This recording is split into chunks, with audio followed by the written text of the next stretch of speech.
Softly, the waves breathe upon the ancient shore, their rhythm steady as a heartbeat echoing through time. A distant call of seabirds drifts across the warm breeze, mingling with the salt-sweet scent of the Indian Ocean. Close your eyes, just for a moment. Feel how the humid air carries stories older than memory itself. Breathe in, slowly and deeply. Feel the warmth of the monsoon winds as they brush gently against the coral rag ruins, worn by centuries yet standing still. These stones remember. They remember laughter that once floated through bustling marketplaces, footsteps echoing across ivory-paved courtyards, the quiet prayers of sailors who watched the horizon for signs of home. Tonight, let us drift gently, far back in time, beyond the edge of the familiar, to the Swahili coast, a shimmering necklace of ancient port cities strung along Africa's eastern shores. Here, tides carried whispers from Arabia, Persia, and India, from distant Cathay and beyond, braided into the lives of merchants, sailors, scholars, and poets. Picture the graceful silhouette of a dhow, its triangular sail catching the night wind as it glides silently through starlit waters. Feel the slow roll of the sea beneath weathered planks, and hear the soft creak of ropes and wood, as if the vessel itself were breathing. Imagine lantern light flickering on polished brass and carved chests, filled with cloves, porcelain, silks, and ivory. Along this coast, names like Kilwa, Mombasa, and Zanzibar once shimmered with a quiet power. Their walls, built from coral and lime, rose above harbors alive with languages and laughter. Here, the call to prayer mingled with the chant of traders haggling over spices and pearls. Here, stories were shared under moonlit skies, the voices carrying across courtyards shaded by date palms. But beyond trade and grandeur, there is something deeper, a hush that settles over the stones after sunset, a silence heavy with memory, yet gentle as a lullaby. It is the silent echo of generations who walked these narrow alleys, who dreamed by these very shores. And though the world around them shifted, the sea remained, its tides rising and falling, carrying away secrets, returning only whispers. So let your breath slow. Allow the present to slip quietly from your shoulders, like a garment set aside for the night. Feel the softness of the air and the warmth of ancient stones beneath your feet. Let the distant drums and chants fade into nothing, until all that remains is the hush of the waves and the beating of your own heart. If you find peace in this kind of storytelling, if this space brings stillness to your evening or calms the restless currents of thought, know that you are welcome here. You can gently support this journey. Like this video, share it with a friend who needs rest, or subscribe if your spirit feels drawn to wander these shores again. And if your heart longs to dive deeper into this forgotten world, you will find, below, a carefully chosen list of African history books, maps to lost cities, forgotten dynasties, and silent ruins. You will also find tools for sleep, to help you drift softly into the embrace of dreams. Now, breathe in once more, and let us begin. Chapter 1: The Cosmopolitan Life of a Swahili City. Imagine, if you will, dawn rising softly over Kilwa Kisiwani. In these quiet moments before the city fully wakes, the Indian Ocean itself seems to pause. Its waters lie smooth and silvered under the first light, reflecting the coralstone minarets and the pale sweep of the horizon. The tide breathes gently against the harbor walls, as if the sea itself remembers the many centuries it has watched this island city wake. From the decks of narrow sailing dhows, men stir to life. Their sails, bleached by sun and salt, hang loosely from the masts, and the night's dew dampens coiled ropes and wooden decks. As the sun lifts higher, painting the city's coral walls in soft amber, the harbor awakens fully. Sailors calling to each other in lilting Swahili, the splash of water drawn into clay jars, and the creak of gangplanks lowered onto ancient stone quays. Here in Kilwa, and in cities like Mombasa, Zanzibar, and Pate, life gathers around the harbor each morning. The dhows that arrive carry goods from across the Indian Ocean world. Persian merchants step lightly onto the quay, their embroidered robes glinting faintly in the growing light. From India come baskets of pepper and cinnamon, folded textiles dyed in jewel tones of indigo and crimson.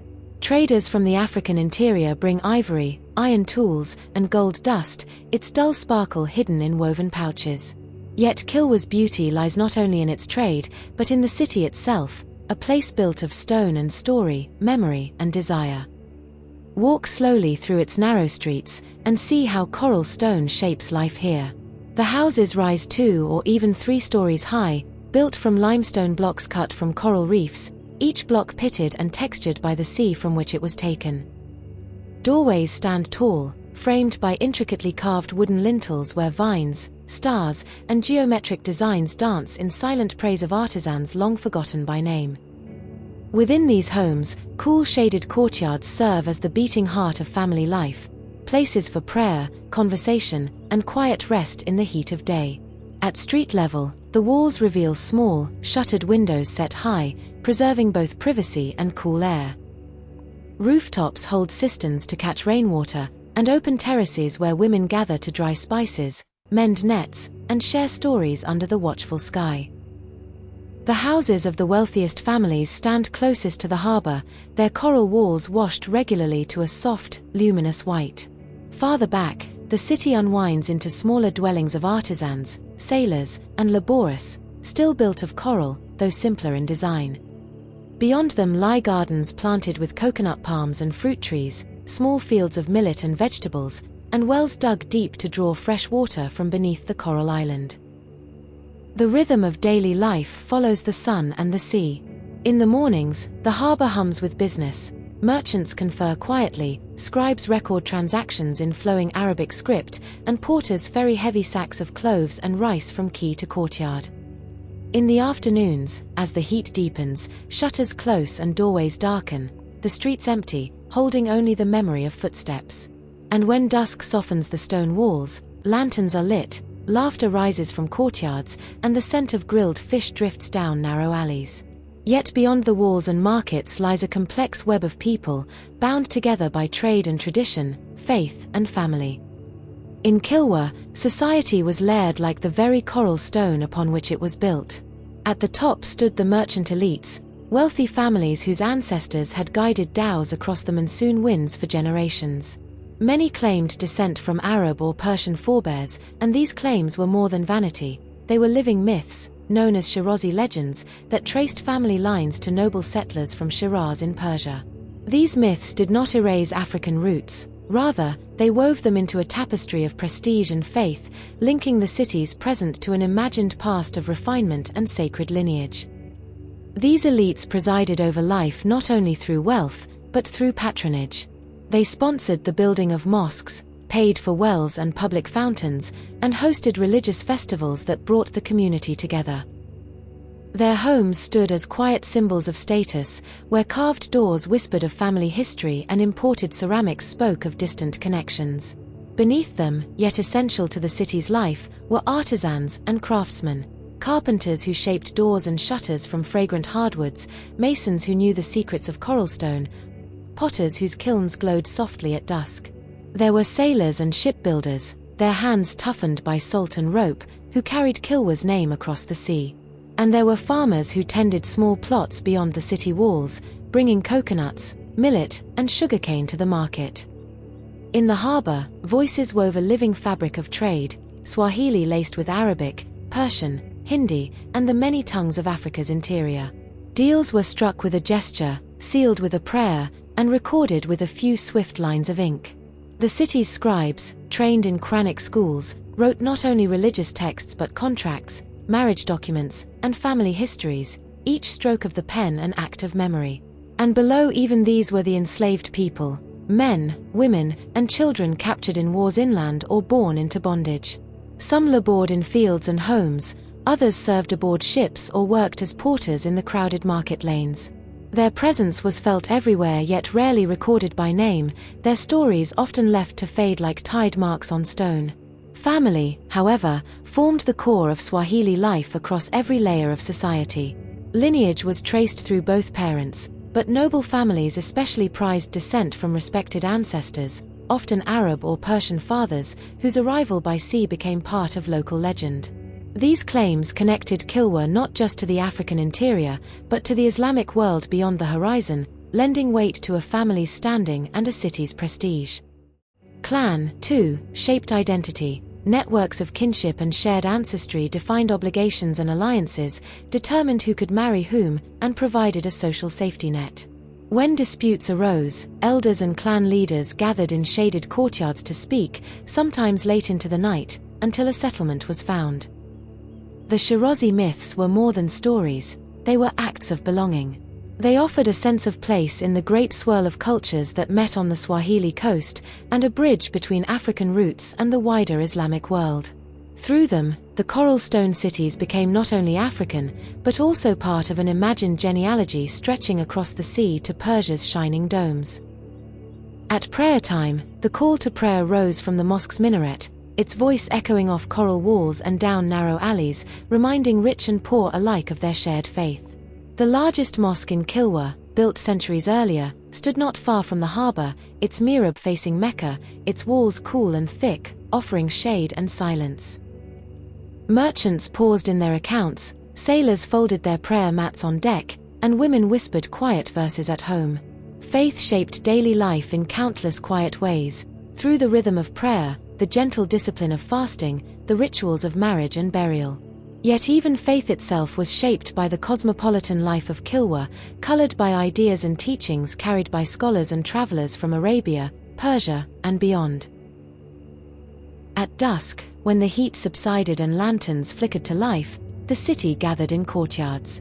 The wealthy reclined on carved benches, sipping sweet tea and discussing the latest ships to arrive. Artisans and sailors gathered in smaller circles, sharing laughter and simple food.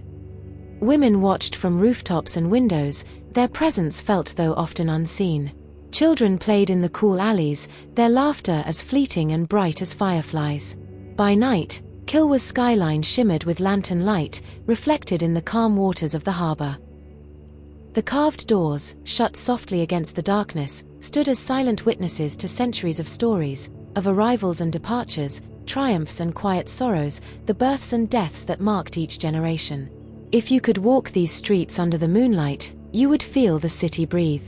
You might sense, in the hush between footsteps, the countless prayers whispered behind carved doors, the deals struck in shaded courtyards, the laughter and lullabies, the secrets kept and the memories shared. And through it all, the silent stones endure, coral pulled from the sea, shaped by human hands, and joined with lime into walls that outlive those who built them. They carry the echoes of voices that once filled these alleys, a cosmopolitan chorus of Swahili, Arabic, Persian, Hindi, and African tongues, each voice a thread in a living tapestry. In Kilwa Kisiwani, and across the Swahili coast, the city was more than stone and mortar. It was a mosaic of people and pasts, faith and trade, memory and myth. A place where the monsoon winds carried not only goods, but stories woven into the very walls that still stand, whispering to those willing to listen. And so, as night deepens and the tide rises to brush gently against ancient stones, the city becomes a memory itself. A dream of coral and lantern light, held for a moment in the quiet space between breaths. Chapter 2: Trade Networks and Economy. Picture, if you will, the Swahili coast at its zenith, a time when Kilwa Kisiwani stood as a jewel of the Indian Ocean, its coral walls bright against the morning sun, and its harbour alive with the quiet choreography of trade. It is the 13th century, an age of prosperity whose memory still lingers in the ruined arches and broken minarets that remain. At dawn, the tide rolls gently against the quay, and slender dhows rock softly in its embrace, their triangular lateen sails furled for the moment, resting from journeys that stretch across thousands of miles. In the distance, beyond the shimmer of heat and sea, lie lands few here will ever see. The teeming ports of Gujarat, the bustling markets of Hormuz, and further still, the silent kilns of China, where porcelain awaits its long voyage across waters so wide they seem to swallow thought itself. Yet each morning in Kilwa, these faraway places draw near, their presence felt in every courtyard and market stall. For Kilwa is not merely a city of stone, it is a living confluence of trade winds and distant kingdoms, of inland riches and ocean-borne luxuries. Its heartbeat is measured by the slow, faithful pulse of the monsoon. Here, the seasons are written not in falling leaves or drifting snow, but in the turning of the winds. From April to September, the Kuzi winds blow steadily from the southeast. These winds, cool and firm, bring dhows from India's western coast, their sails filled like the wings of seabirds, guiding them safely to Swahili harbors.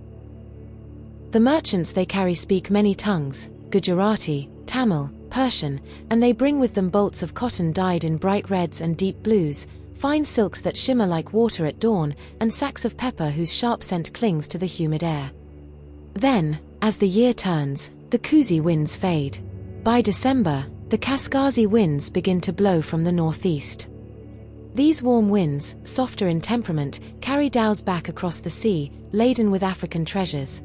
Ivory, whose pale tusks once belonged to the great elephants of the interior, tortoiseshell, prized for its intricate patterns, mangrove poles for building, and above all, the heavy, silent wealth of gold. The people of Kilwa watch the horizon as the winds shift, for each monsoon season brings life and fortune, loss and hope. The arrival of the first sails each year is a moment of quiet joy, a sign that trade has returned and the city will once more feel the hum of distant worlds. It was gold, above all, that made Kilwa powerful. From the fertile valleys and river plains of Great Zimbabwe and the ancient port of Sofala, caravans wound their slow way to the coast. Their journey was long and hard, crossing forests and rivers, savannas and hills, carrying with them the gold that lay hidden in Africa's deep earth. The gold arrived in Kilwa as dust or nuggets, tucked safely in woven pouches, guarded by men whose faces had been burned dark by the sun and wind of the interior. In Kilwa's shaded courtyards, it would be weighed carefully on bronze scales, then passed into the hands of traders who would send it onward across the ocean. Through this trade, Kilwa came to control much of the gold that reached the markets of Arabia, Persia, and India. In distant lands, coins minted in Cairo and Baghdad bore traces of gold first gathered from African riverbeds, silent testimony to the unseen journeys of merchants and miners, porters and sailors.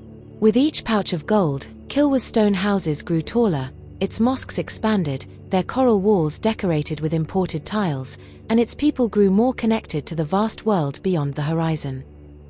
Yet Kilwa was not merely an exporter of Africa's riches, it was also a place where the world's luxuries found a second home. Walk through Kilwa's market on a bright morning, and you would see baskets filled with glass beads of every color, strung together in long loops that caught the light like tiny lanterns. These beads, made in the workshops of India and the Middle East, were treasured both as adornment and as currency, their journey across the sea often longer than the lives of those who wore them.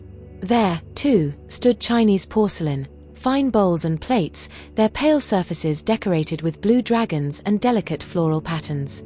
These pieces came from the kilns of the Song dynasty, fired in distant valleys whose air smelled of pine smoke and clay. To hold such a bowl in Kilwa was to feel the breath of a place beyond imagining, a place of mountain mists and river barges, of poets and emperors.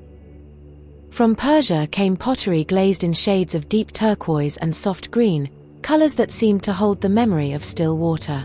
The city's wealthiest families displayed these wares in their homes, not only for use but as a sign of taste and status. Indian textiles, dyed with indigo and madder root, draped doorways and covered beds, bringing color and softness to coralstone rooms. And glassware, fragile as breath itself, shimmered on carved wooden shelves. All these goods, porcelain, beads, silks, and more, arrived thanks to the careful reckoning of merchants and the patience of sailors, who trusted the monsoon winds to carry them safely across an ocean that could turn from calm to fury in the space of a single night. For all that Kilwa gained, it also sent much into the world. Beyond gold and ivory, Kilwa's traders exported tortoiseshell, valued for its beauty and used to adorn combs and boxes in faraway lands. Mangrove poles, straight and strong, were cut in coastal forests and shipped to Arabia, where they formed the roofs of houses and mosques. And in the shadows of this trade, there were also people, men, women, and children captured inland or born into bondage, shipped across the sea as slaves. Their stories, rarely recorded, are part of the Swahili coast's legacy too, threads of sorrow woven into the bright fabric of trade. Some worked in the great households of Arabia, others in Indian ports or Persian estates. The ocean bore them silently away, as it bore away ivory tusks and sacks of gold. The memory of this human cost still drifts among the ruined archways of Kilwa, a faint echo of grief within the stone. All this life and trade converged each season in Kilwa's harbour, where coral stone walls met the restless sea. Here, dhows anchored close together, their masts standing like a small forest of weathered wood and canvas. Sailors shouted greetings across the decks, porters balanced baskets of spices and bales of cloth on their shoulders, scribes sat cross-legged on low stools, writing contracts in neat Arabic script. In the harbour's quiet corners, fishermen mended nets made from twisted fibre, their hands moving in practiced rhythm. Children splashed in the shallows, their laughter rising above the rumble of business. Beyond the harbour walls, caravans from the interior brought new wealth each week: sacks of grain, bundles of animal hides, and heavy tusks of ivory, their pale curves dulled by the journey's dust. And all around, the city's people, merchants, sailors, farmers, and artisans, lived lives shaped by the rise and fall of tides, by the shifting of winds, and by the distant demands of markets in places most would never see. In Kilwa, as in all Swahili cities, faith and trade were interwoven. The call to prayer echoed across the harbour, summoning merchants to pause and sailors to bow. In the city's great mosque, built from coral and decorated with imported tiles, men prayed for safe voyages and honest trade. The wealth from commerce did more than build houses; it paid for mosques, schools, and wells. It supported scholars who copied the Quran by hand, and teachers who instructed children in reading, writing, and the recitation of holy verses. Trade brought not only goods, but also ideas, new legal principles, poetry, and stories carried on the lips of travelers.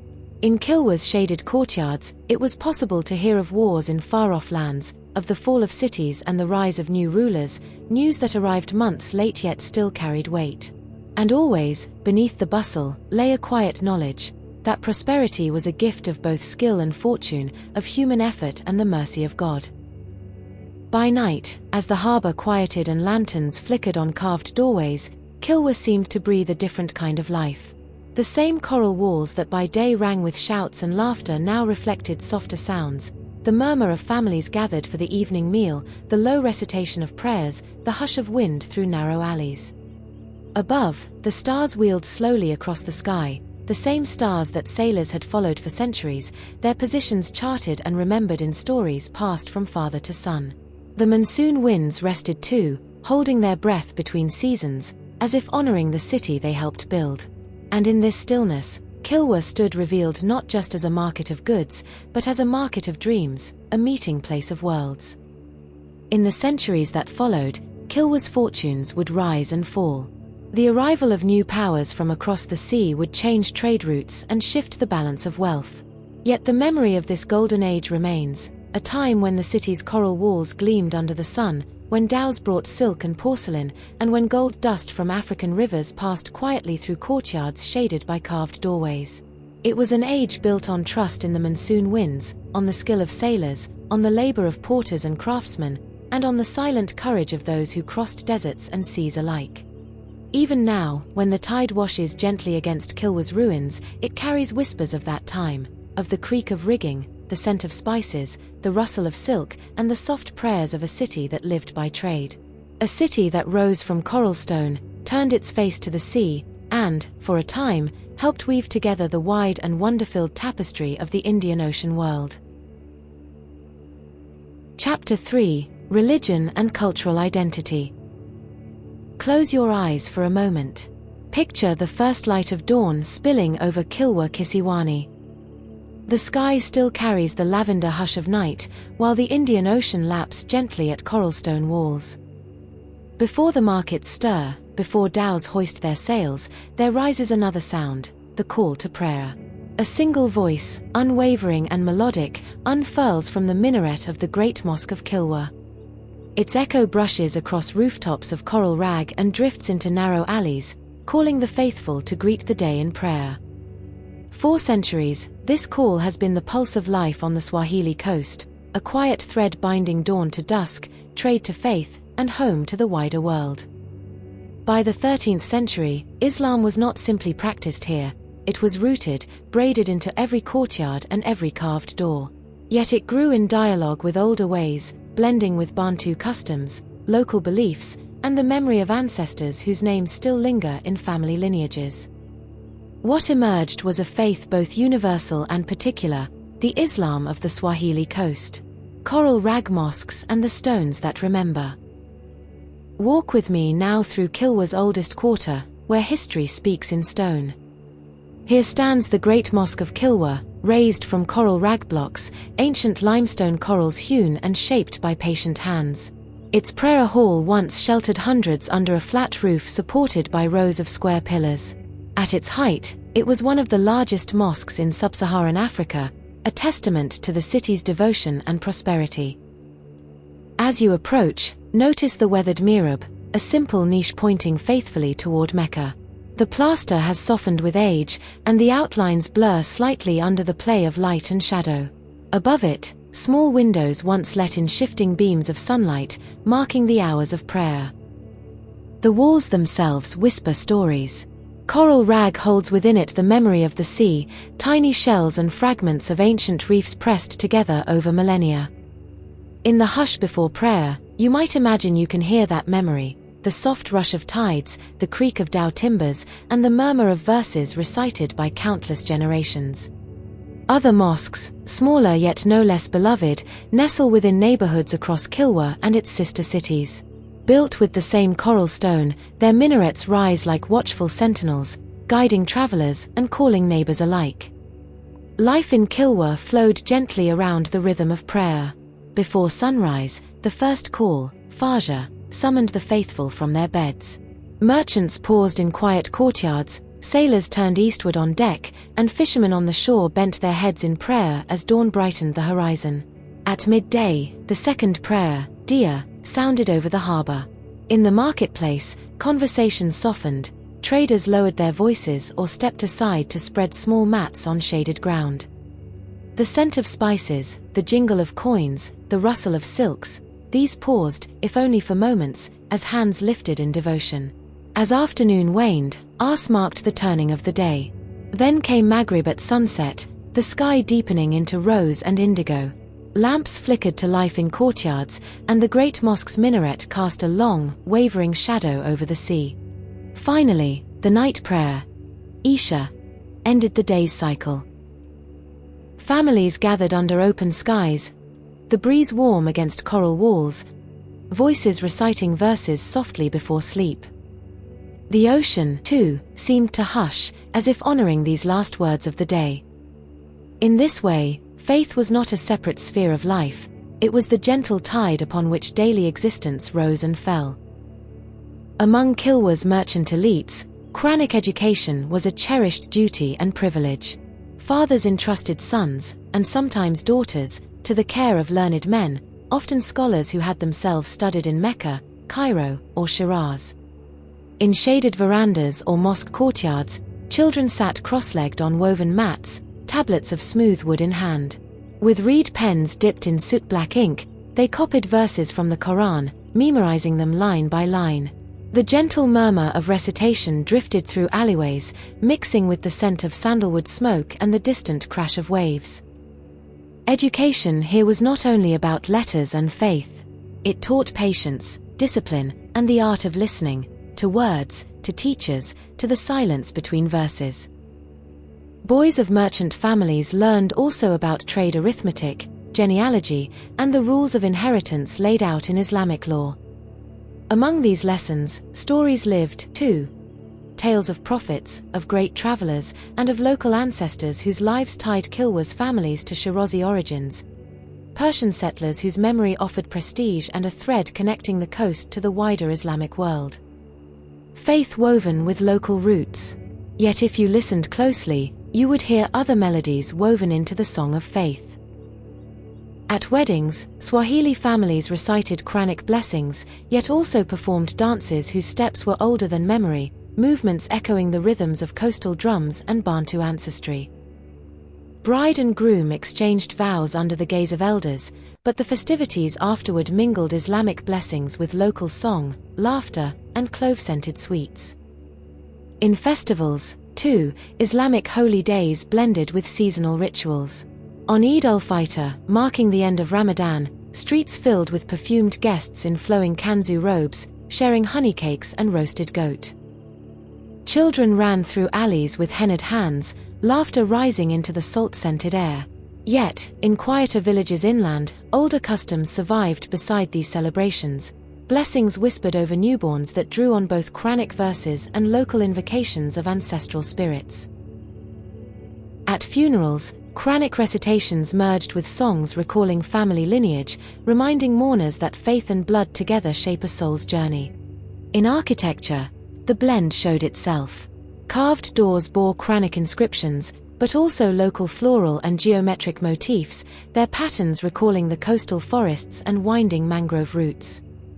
Houses built around open courtyards reflected both Persian inspiration and the older Bantu practice of living in close, extended families. Among Kilwa's elites, ancestry was a quiet yet powerful source of identity. Families traced their origins to Persian settlers known as the Shirazi, an origin story passed from father to son, mother to daughter, whispered by lamplight in coral-walled homes. To claim Shirazi descent was to claim a noble past, linking oneself to the grand cities of Shiraz and to the first bringers of Islam to the coast. Yet this was not a simple tale of foreign blood alone. Over centuries, Persian ancestors married local Bantu women, their children speaking the coastal language, Swahili, shaped by African grammar and Arabic vocabulary. The result was a unique identity, proudly African, yet deeply tied to the wider Islamic world. In this shared story, Kilwa's people found both dignity and belonging. It offered a lineage that justified wealth and leadership, while affirming kinship with local neighbors. It explained the grandeur of coral mosques and the refined manners of merchant courts, even as it acknowledged the deep local roots that nourished them. In truth, the Shirazi myth was as much about the future as the past, a promise that Kilwa, Mombasa, and Zanzibar belonged to something larger than their shores, a civilization carried by faith, trade, and memory. Kilwa was not an isolated city, it breathed with the currents of the Indian Ocean. Pilgrims departed from its harbor for Mecca, joining caravans across Arabia. Some returned years later, bringing back tales of the holy cities, new scholarly texts, and fresh ideas for mosque design or Quranic commentary. Travelers from distant lands also arrived. Moroccan explorer Ibn Battuta, visiting in the 14th century, described Kilwa as one of the most beautiful and well-constructed towns in the world, praising its wooden buildings, the cleanliness of its people, and their devotion. Such visits affirmed Kilwa's place in the Dar al-Islam, the abode of Islam, a network of cities linked by faith, trade, and scholarship. Through them, local scholars gained access to new interpretations of law, merchants learned of shifting markets, and poets absorbed new verses to recite at evening gatherings. Thus, religion here was never static. It moved like the tides, shaped by journeys inward and outward, always rooted in coral stone yet open to the winds of the wider world. As the day faded, faith softened into something deeply personal. Lanterns cast amber light over carved doorframes, the scent of cloves drifted through alleyways, children's laughter quieted. In courtyards, families gathered for evening prayer, reciting familiar verses whose syllables calmed the heart. Afterward, elders told stories of ancestors who first sailed from Persia, of miracles performed by saints, of the Prophet's journey under starlit skies. The ocean's hush seemed to listen too, as if bearing witness to centuries of whispered prayers. In these moments, religion was not only law and ritual, but comfort, a lantern burning through the night, connecting each heart to neighbors, to ancestors, and to God. Religion on the Swahili coast was neither wholly foreign nor entirely local. It was a living tapestry, each thread colored by trade, memory, and devotion. It shaped daily schedules yet adapted to the pulse of monsoon trade. It inspired great coral mosques, yet left space for local carvings and festival dances. It came from afar, yet found home in local hearts. The ruins that remain, of Kilwa's great mosque, of coral palaces, and silent courtyards, are more than stone. They are the fossilized traces of prayer at dawn, of whispered verses in shaded rooms, of hope carried by sailors watching the horizon.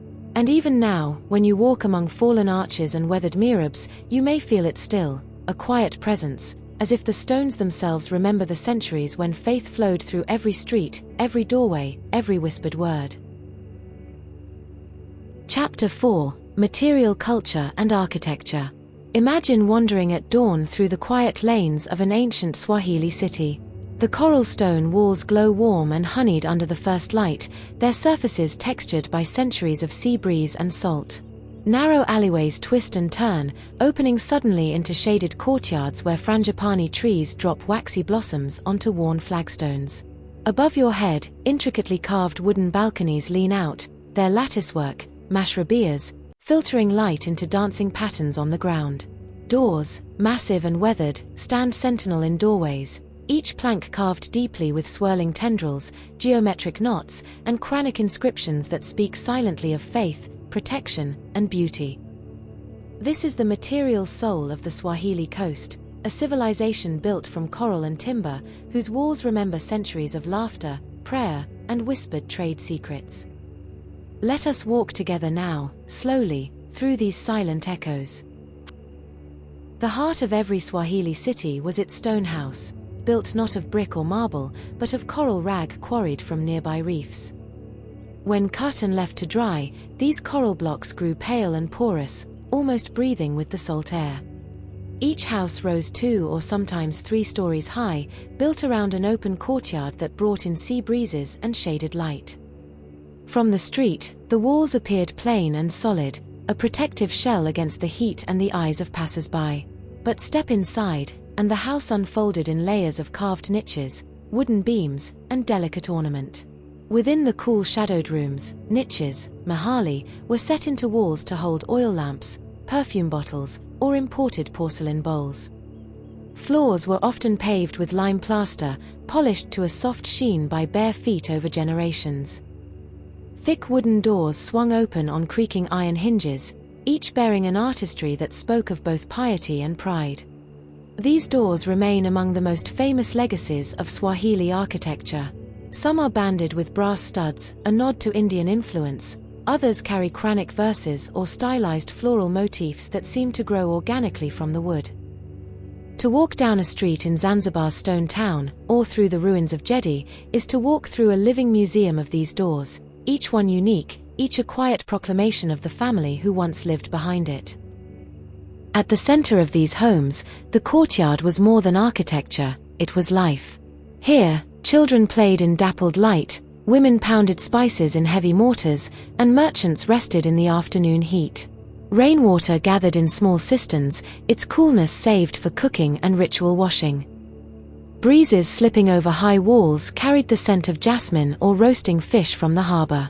In the evenings, lanterns glowed softly against coral walls, casting shifting shadows. Storytellers recited tales of far-off ports and local ancestors. The courtyard was private yet open to the sky, a space where family and faith intertwined. Above the street level, mashrabias, projecting wooden balconies with intricate lattice screens, offered a hidden vantage point. From behind these carved screens, women could watch the bustling streets below without being seen, sharing news or simply enjoying the shifting tapestry of life. The play of light through these mashrabias gave interior rooms a gentle, filtered glow, softening the tropical sun into dappled patterns across lime-washed walls. This design was more than decorative, it was a living relationship with the climate, balancing privacy, ventilation, and beauty. Even today, standing beneath the shade of a mashrabia in Zanzibar or Pate, you can hear the breeze whispering through wooden filigree, a sound like breathing stone. Leave now the narrow alleys and climb the gentle rise overlooking Kilwa's harbor. Here, perched above the sea, stands what remains of Husuni Kubwa, the Great Fort. Built in the early 14th century, it was one of the largest stone structures south of the Sahara at its time, a palace whose grandeur matched Kilwa's ambition. Its walls enclosed over 100 rooms, audience halls, private chambers, storerooms, and a courtyard once paved with imported tiles. Walk through the arched entrance, now roofless, open to sky and seabirds, and imagine the life that once filled these rooms. Courtiers discussing trade from Sofala, scribes recording transactions on palm leaf manuscripts, and servants carrying trays of dates and spiced tea.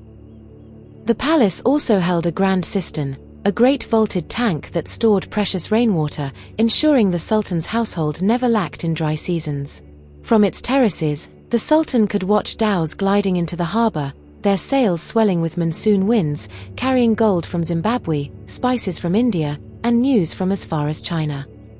Though its walls are now softened by centuries of rain and sun, Cuisine Domestic still speaks of Kilwa's moment as a world city, a city whose reach extended far beyond its coral shores. Modern archaeologists have brought to light thousands of small fragments that tell quiet stories of Swahili life. In Kilwa, Jeddah, Pate, and other coastal towns, excavations have uncovered Chinese porcelain bowls of fine blue and white glaze, traded in the Song and Yuan dynasties. Alongside them lie Persian sgraffito wares, glass beads from India, and fragments of African pottery burnished by hand. At Jeddah, the ruins of houses still hold wall niches where oil lamps once flickered. Stone stairways lead to upper rooms whose wooden floors are long gone. Small objects, copper coins, iron tools, delicate rings, speak of daily rhythms, trade, worship, family. At Pate, old graves with coral tombstones stand under tamarind trees, their inscriptions in elegant Arabic script. The stones record names of scholars, merchants, and poets, each one a thread in the tapestry of Swahili history. These finds remind us that the grandeur of palaces and mosques was mirrored by a quieter beauty in ordinary life. A cup passed at dawn, a prayer whispered at dusk, a wooden comb laid gently on a carved niche. Religion shaped the built landscape of the Swahili coast as surely as trade did. Mosques built from coral rag rose in every neighborhood, some grand, like the Great Mosque of Kilwa, with its hyperstyle prayer hall and domed mihrab, others simple, single-room spaces where fishermen or sailors prayed between tides. Many mosques had open courtyards for gathering and teaching, and often included cisterns or wells to ensure water for ritual ablution. Carved inscriptions in graceful Kufic or Naskh script adorned mihrabs and lintels, invoking blessings and verses from the Quran. In these spaces, faith and architecture joined hands. The cool stone offered shelter from tropical sun, while the lines of arches and columns guided the eye and the heart toward the unseen. Ornamentation in Swahili architecture was never mere decoration, it expressed status, belief, and identity. Carved doors announced a family's prestige. The more elaborate the pattern, the deeper the relief, the denser the motifs, the higher the family's standing. In wealthy homes, brass studs and plates caught sunlight, casting dancing reflections at the entrance. Inside, plasterwork frames around niches and windows often bore Quranic inscriptions, floral scrolls, or geometric star patterns. Ceilings were sometimes decorated with painted beams, their dark wood contrasting with pale plaster. Even utilitarian objects carried beauty. Wooden chests inlaid with brass, beds with turned posts, and ceramic vessels whose glazes caught the last light of sunset. These choices spoke quietly of cosmopolitanism. Designs blended African, Arab, Persian, and Indian influences, yet formed a distinctly Swahili style, rooted in coral stone and ocean breeze. Today, many of these buildings lie in ruins, softened by centuries of rain, sun, and creeping vines. Yet their silence is eloquent. Standing within the roofless halls of Cuisine Domestic, you can almost hear the footfalls of courtiers. Trace your hand along coral walls whose builders' names are long forgotten. Among the tombs of Pate, wind carries the echo of Quranic verses recited at dawn. In Jeddah, monkeys now sit atop fallen arches where merchants once bargained over ivory and beads. The scent of cloves still lingers faintly in Zanzibar's stone town, where carved doors open onto narrow lanes. These places remain not as dead stones, but as living witnesses, holding within them the silent echoes of laughter, prayer, trade, and love. As day slips into night, the coral walls catch the last gold light, glowing as if lit from within. Shadows stretch across courtyards where children once played, lanterns flicker behind carved mashrabias, sending soft patterns across walls. The sea breeze, warm and salt-laden, moves gently through empty rooms, carrying with it the scent of jasmine and the whisper of ancient voices. In this twilight, the material culture of the Swahili coast feels alive still, not frozen in ruins, but breathing in memory, in stories passed from elder to child, in the quiet pride of a people whose ancestors built beauty from coral and faith. Stone houses, carved doors, palace halls, humble niches, lantern-lit courtyards, together, they formed the architecture of a society both deeply local and cosmopolitan. They sheltered families and welcomed travelers, protected secrets and displayed wealth. And even in silence, they remind us of the people who shaped them: sailors, merchants, poets, scholars, men and women who lived between land and sea, past and future, Africa and the wider world. In the dance of monsoon winds and the shifting play of light on coral walls, their legacy endures, a testament carved in stone, whispered through carved wood, and held in the heart of the Swahili coast. Chapter 5: Language and Literature. Close your eyes and listen, not to waves against coral stone this time, but to words drifting on the warm salt breeze. On the Swahili coast, language itself became an ocean. A current of Bantu roots flowed beneath, steady and ancient, while above danced an ever-changing tide of Arabic words brought by sailors, scholars, and traders. Out of this confluence rose Kiswahili, a language born not in silence but in conversation, not in isolation but in connection.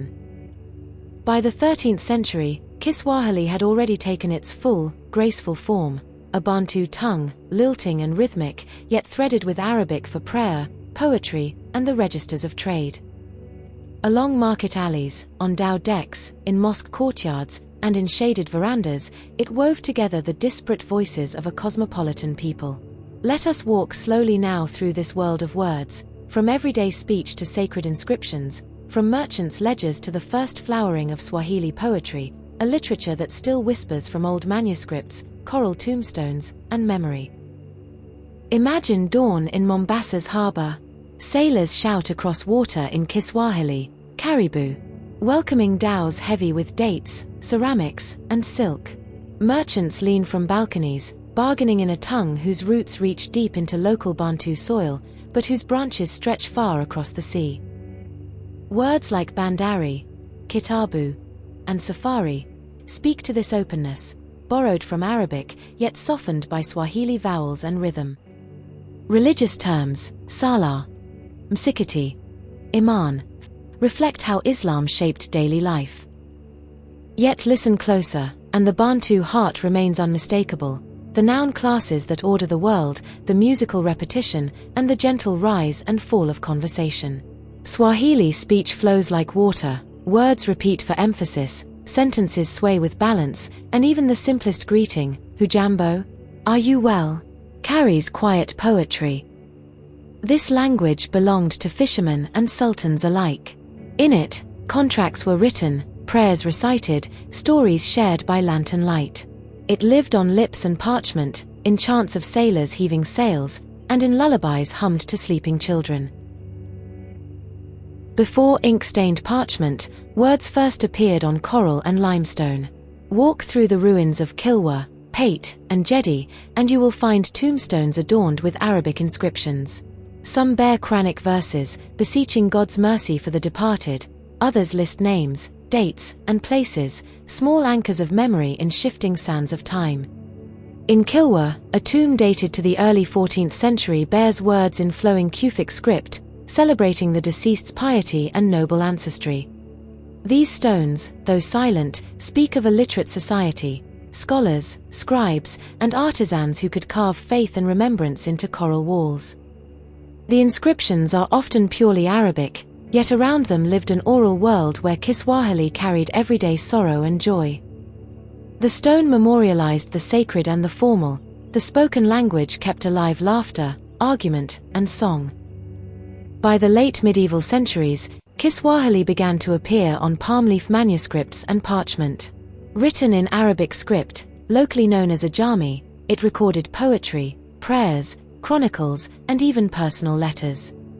These first texts mark a quiet revolution, the moment when an oral language, rich in proverb and song, stepped onto the written page. At Pate and Lamu, scribes used sharpened reeds to trace letters on pages darkened with smoke. They recorded utendi, epic poems, short didactic verses, and sometimes even lists of debts and market prices. The scripts vary, some dense and angular, others round and flowing, but behind them lies a shared desire to hold words against the erasure of time. These manuscripts are fragile survivors. Many have been lost to humidity, insects, or the upheavals of history. Yet those that remain reveal a world where poetry flourished beside trade, and where learning was valued as highly as coral palaces. In the hush of evening, after market cries fade and lanterns glow in courtyards, the people of the Swahili coast gathered to listen. A poet, or shairi, would recite verses passed from teacher to student, parent to child, some memorized, others read from manuscript.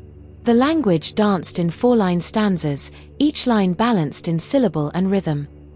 Swahili poetry of this age often carried themes of faith, virtue, and the transience of worldly life.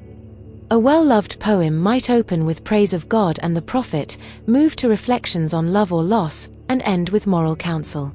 One early form, the utendi, spun long narrative poems recounting heroic deeds, often drawn from Islamic history or local legend.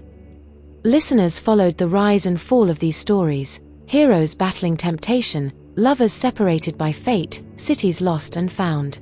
The recitation itself was an art. The poet's voice rose and fell with the tide of meaning, words became music. And though the script was Arabic, the language remained fully Swahili, a reminder that the coast's cultural identity lay in synthesis, not replacement.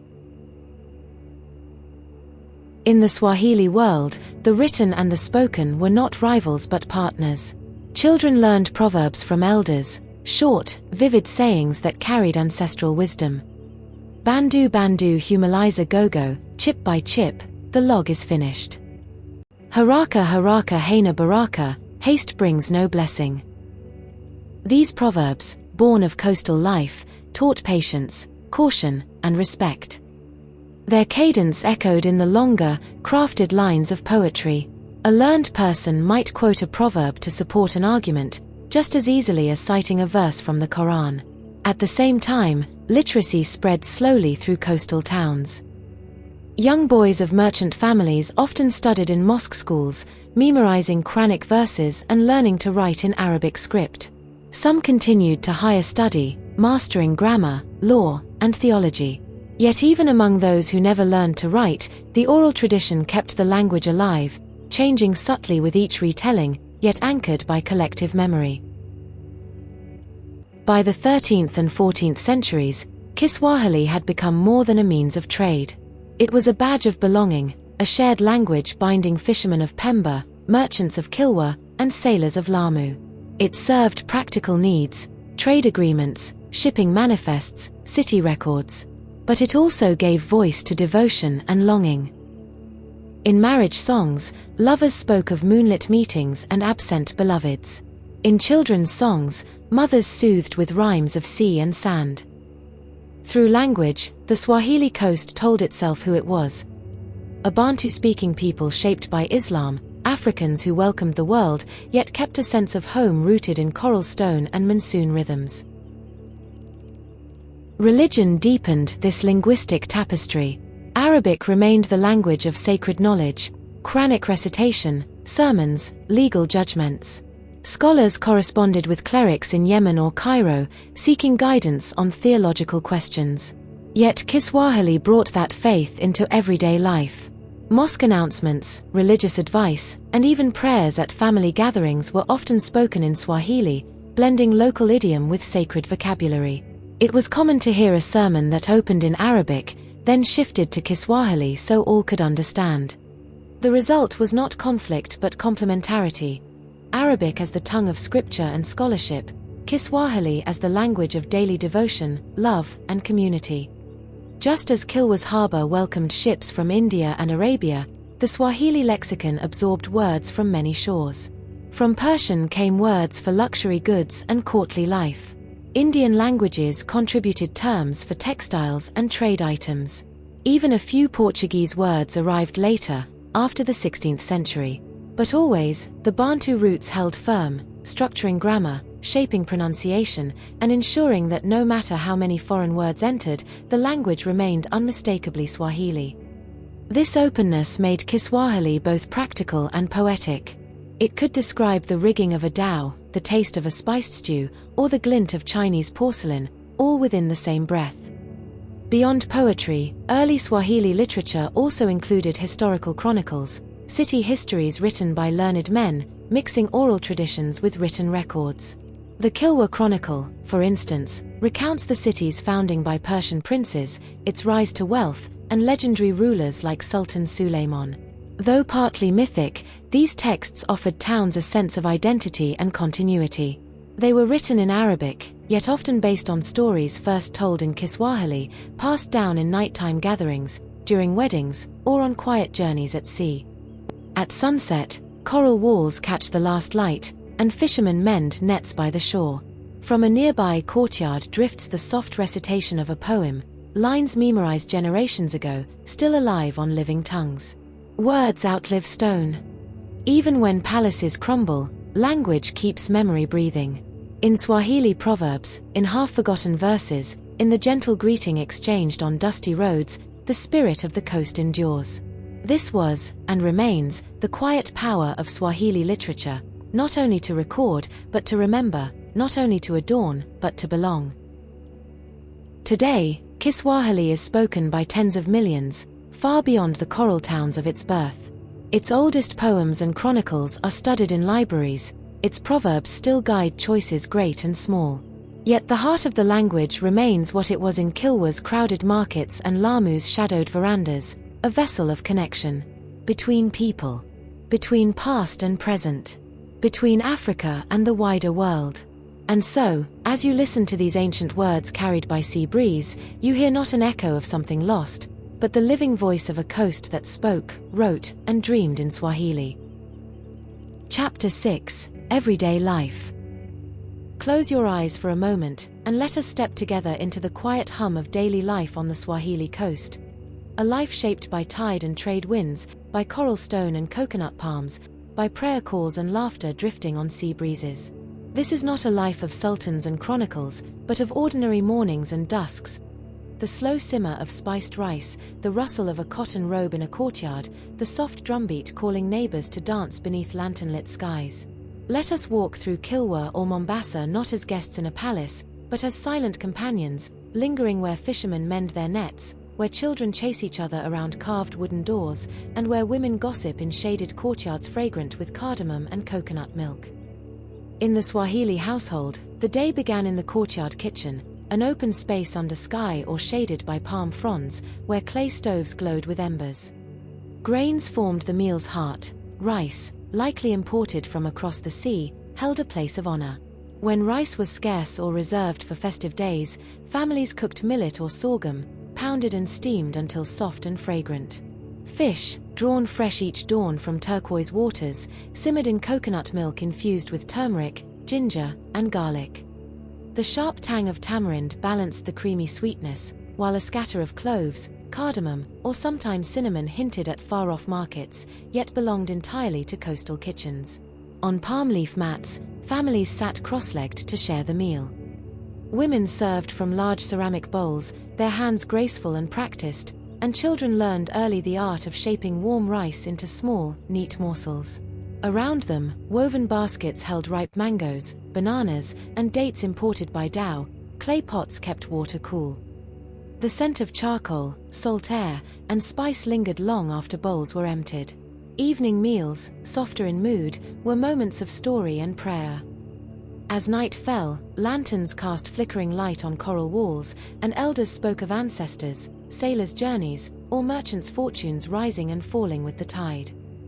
Rice and spices spoke of trade routes, linking Kilwa to Gujarat, Hormuz, and beyond.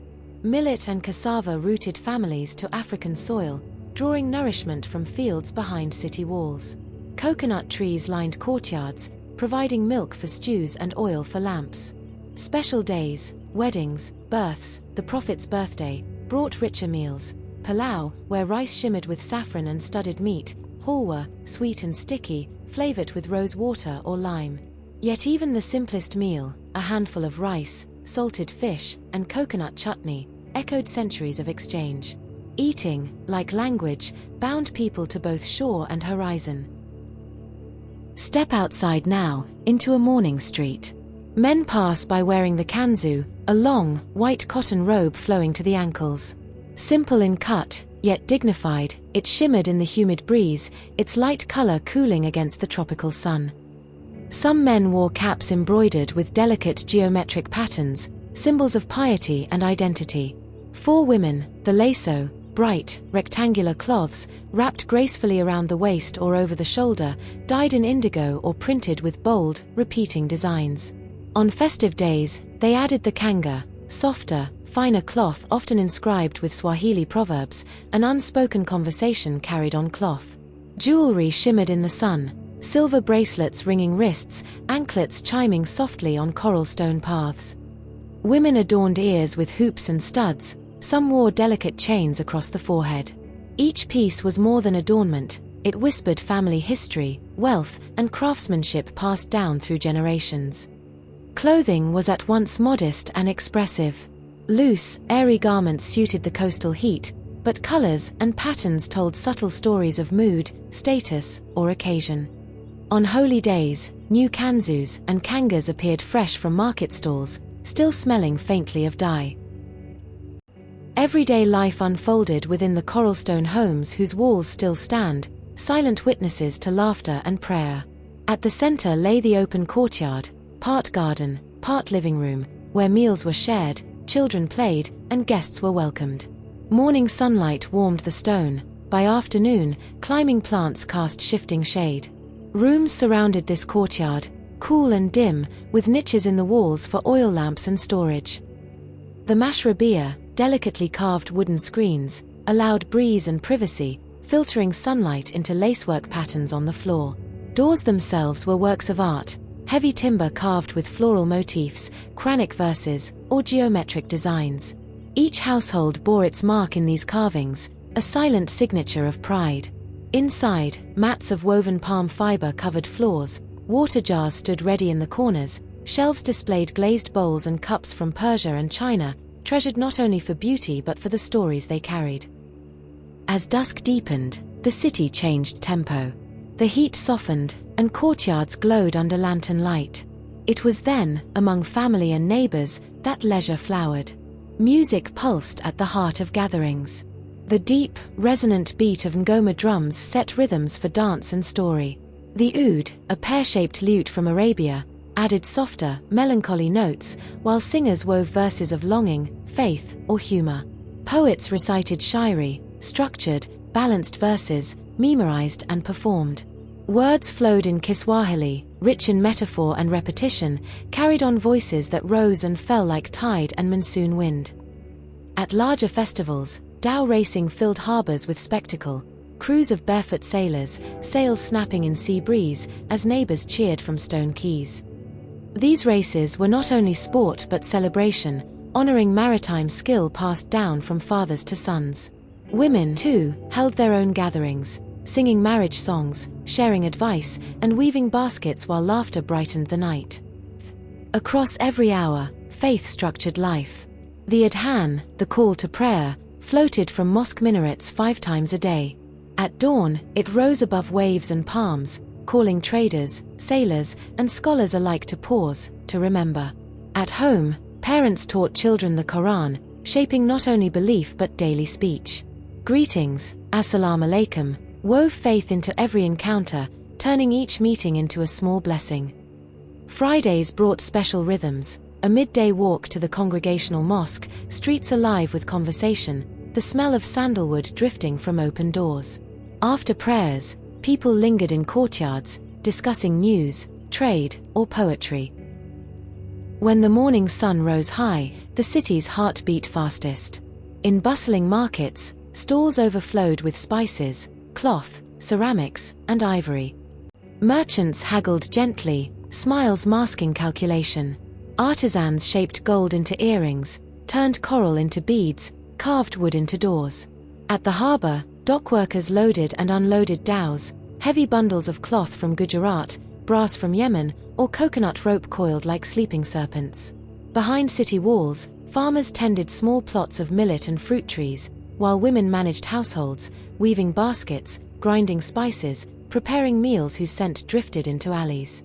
Enslaved people, too, labored unseen, carrying water, building walls, or working fields. Their stories are less recorded, yet their sweat helped raise the coralstone houses and stock the market stalls. The sea as provider and path. The ocean was both larder and highway. At dawn, fishermen pushed narrow canoes, mtumtwi, beyond the reefs. Nets cast into turquoise water returned shimmering with sardines, snapper, or sometimes octopus. Salted and dried, this catch fed the city and fueled trade inland. For many, the sea was as familiar as the street. Children learned to swim before they could write. Young men learned to read wind and tide. Even families whose wealth lay in trade or land traced ancestry to sailors and boat builders. In song and proverb, the sea became teacher and warning. Barari haivutiki, the sea cannot be swept aside. As lanterns flickered low and drums quieted, families gathered for last prayers and gentle conversation. Stories filled the space where work had been, tales of ancient Shirazi princes, cautionary fables, or family histories connecting children to ancestors buried under coral stones. Women might sing soft lullabies, their words mixing faith and tenderness. Men discussed ships expected on the next monsoon, or news brought by travelers. Sleep came on woven mats, under mosquito nets, cooled by the whisper of sea breeze. Outside, the tide rose and fell, rocking dhows moored in darkness. In every gesture, object, and routine, daily life spoke a language beyond words. A carved door announced status, a kanga cloth's proverb expressed hope or warning, the spice blend in a stew whispered of heritage and distant trade winds. Even laughter had its dialect, shaped by neighborhood, lineage, and shared memory. In these moments, beyond mosque and market, beyond Sultan's court, lived the true heart of the Swahili coast. Families, neighbors, and friends bound together by language, faith, food, and tide. A life both local and global. Daily life on the Swahili coast was deeply local, rooted in courtyard kitchens, family lineages, and familiar market alleys. Yet it was also quietly global. Every meal bore traces of Arabia and India. Every prayer was voiced in Arabic yet lived in Swahili hearts. Every cloth, bowl, or bead carried the story of another shore. In this balance lay the coast's quiet beauty, a life neither isolated nor surrendered, but woven together, like palm mats underfoot, of strands from many worlds. As dawn rises once more over coral ruins, the voices of those who lived this life seem close, in lingering recipes, old proverbs, and music still played at weddings. And so, the everyday, once unnoticed, becomes a window to the soul of a people who lived by sea breeze and spice, prayer and poetry, and the simple, shared act of breaking bread together. Chapter 7: External Views. Imagine, for a moment, standing on the deck of a slender dhow as it nears the shores of Kilwa Kisiwani in the soft dawn light. The scent of salt and wet rope drifts around you, mingled with whispers of anticipation among fellow travelers. Before you rises a city of coral stone and timber, minarets catching the morning sun, and narrow streets leading into a maze of markets and courtyards. To the people who called Kilwa home, these walls and lanes were familiar as breath itself. But to visitors, merchants, pilgrims, and scholars from distant lands, the sight of Kilwa and her sister cities was something close to wonder. And in the lines they wrote, these impressions were carried across seas and centuries, so that even now, we might glimpse the Swahili coast as they once did, vibrant, elegant, and unlike anywhere else. On the maps of the learned. Long before Ibn Battuta ever set foot in Kilwa, the name of this coastal jewel had already sailed far beyond the horizon, carried on the parchment maps and careful writings of scholars. Among them was Al-Idrisi, the great 12th century geographer of the Norman court in Sicily. His world was one of measured distances and careful observations, of ports, rivers, mountains, and cities whose names crossed language and script. In his famous work, Nuzhat al-Mushtaq, he described the East African coast as a region of bustling trade and cultured towns. He noted the harbor cities, the wealth that passed through them, and the skilled sailors who navigated these waters, guided by monsoon winds. To readers in Cairo, Damascus, or Palermo, Kilwa and Mombasa were names that conjured mystery and wealth, places where African gold met Indian cotton, where ivory tusks stood beside Chinese porcelain, and where Swahili, Arabic, and Persian words blended into a living language of trade. Though Al-Idrisi himself never walked these coral streets, the knowledge that reached him was drawn from sailors' tales, merchants' ledgers, and earlier geographers whose paths skirted the same seas. His writings offered Europe and the Middle East a first structured vision of the Swahili coast, not as a wilderness, but as an interconnected part of the broader Islamic and Indian Ocean worlds. A century after Al-Idrisi, a traveler came who would see Kilwa with his own eyes. His name was Ibn Battuta, a scholar from Tangier whose life became a tapestry of roads, ports, and caravan tracks.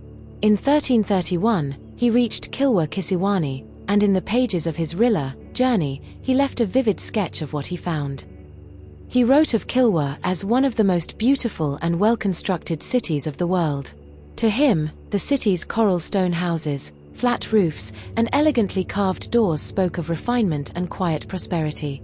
He praised its people's piety, their devotion to prayer, their respect for scholars, and the dignity with which they carried themselves. Ibn Battuta's words did not dwell on trade goods or market prices. Instead, he was drawn to the spirit of the place, the serenity of its mosques built from coral rag, the rhythm of daily prayer, the generosity of its ruler, Sultan al-Hasan ibn Sulayman. He described the Sultan as a man of justice and charity, who gave freely to the poor and travelers alike. For Ibn Battuta, Kilwa was not only a stop on the maritime Silk Road, but a city whose faith and culture mirrored his own, yet wore them in local colors. And in describing it, he helped fix Kilwa's image in the imagination of the Muslim world, a city of coral and light, prosperous yet devout, beautiful and welcoming. Imagine now stepping ashore alongside Ibn Battuta. The harbor waters sparkle in the sun, and small dhows lean against stone quays, their sails furled like folded wings. Stevedores unload baskets of dates, bales of cloth, and glazed pottery painted in deep cobalt and white. Stone steps lead up from the docks into narrow streets, where traders call greetings in Swahili, Arabic, and Persian. Merchants invite travelers into their shaded shops to see bolts of Indian cotton, delicate Persian glass, and twisted ropes of coral beads. In the courtyards beyond, you might glimpse families seated around large clay pots of rice and fish, steam curling upward in the humid air. To an outsider, the architecture itself must have seemed part of the wonder. Houses 2 or even 3 stories tall, built from coral limestone, with niches carved into the walls and wooden balconies screened by mashrabiyas. The doors, heavy with intricate carvings, stood partly open, revealing glimpses of cool inner rooms and flowering courtyards. For travelers whose homes lay in desert towns or mountain valleys, the very texture of Kilwa, stone shaped by sea, homes cooled by monsoon breezes, was unfamiliar and beautiful. Mombasa in foreign eyes. Kilwa often claimed the greater fame, but Mombasa, further north, left its own mark on travelers' chronicles. In time, Portuguese writers such as Duarte Barbosa and later chroniclers described Mombasa as a thriving port, set on an island fringed by mangroves and guarded by coral reefs. To them, Mombasa's harbour offered deep anchorage and easy access to inland trade, while its merchants proved skilled in negotiation and diplomacy.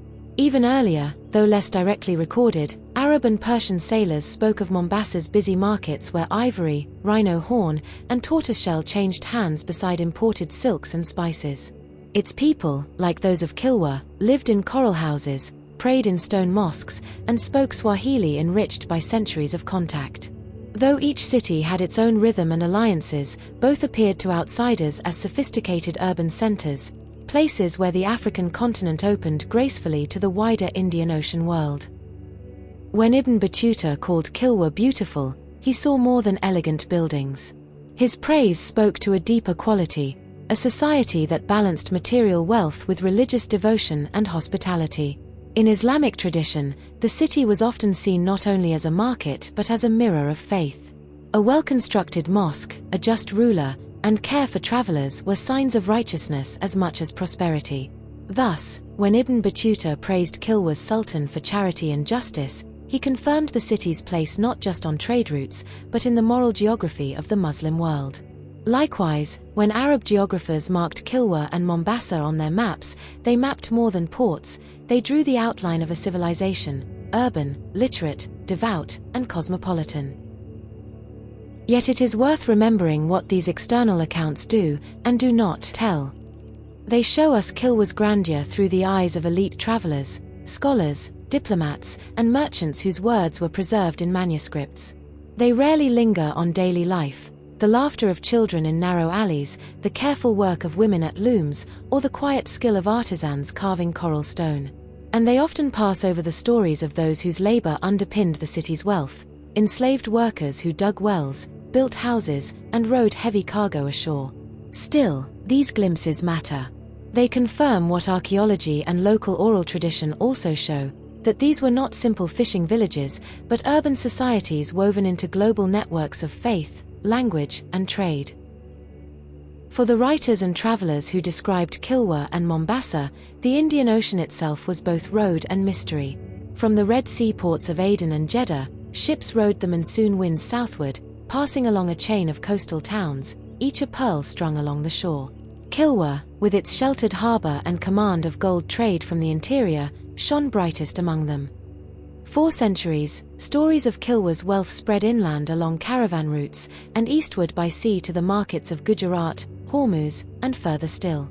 Its reputation, recorded in manuscripts and recited in travelers' tales, helped draw new ships each season, their hulls filled with porcelain, cloth, and beads.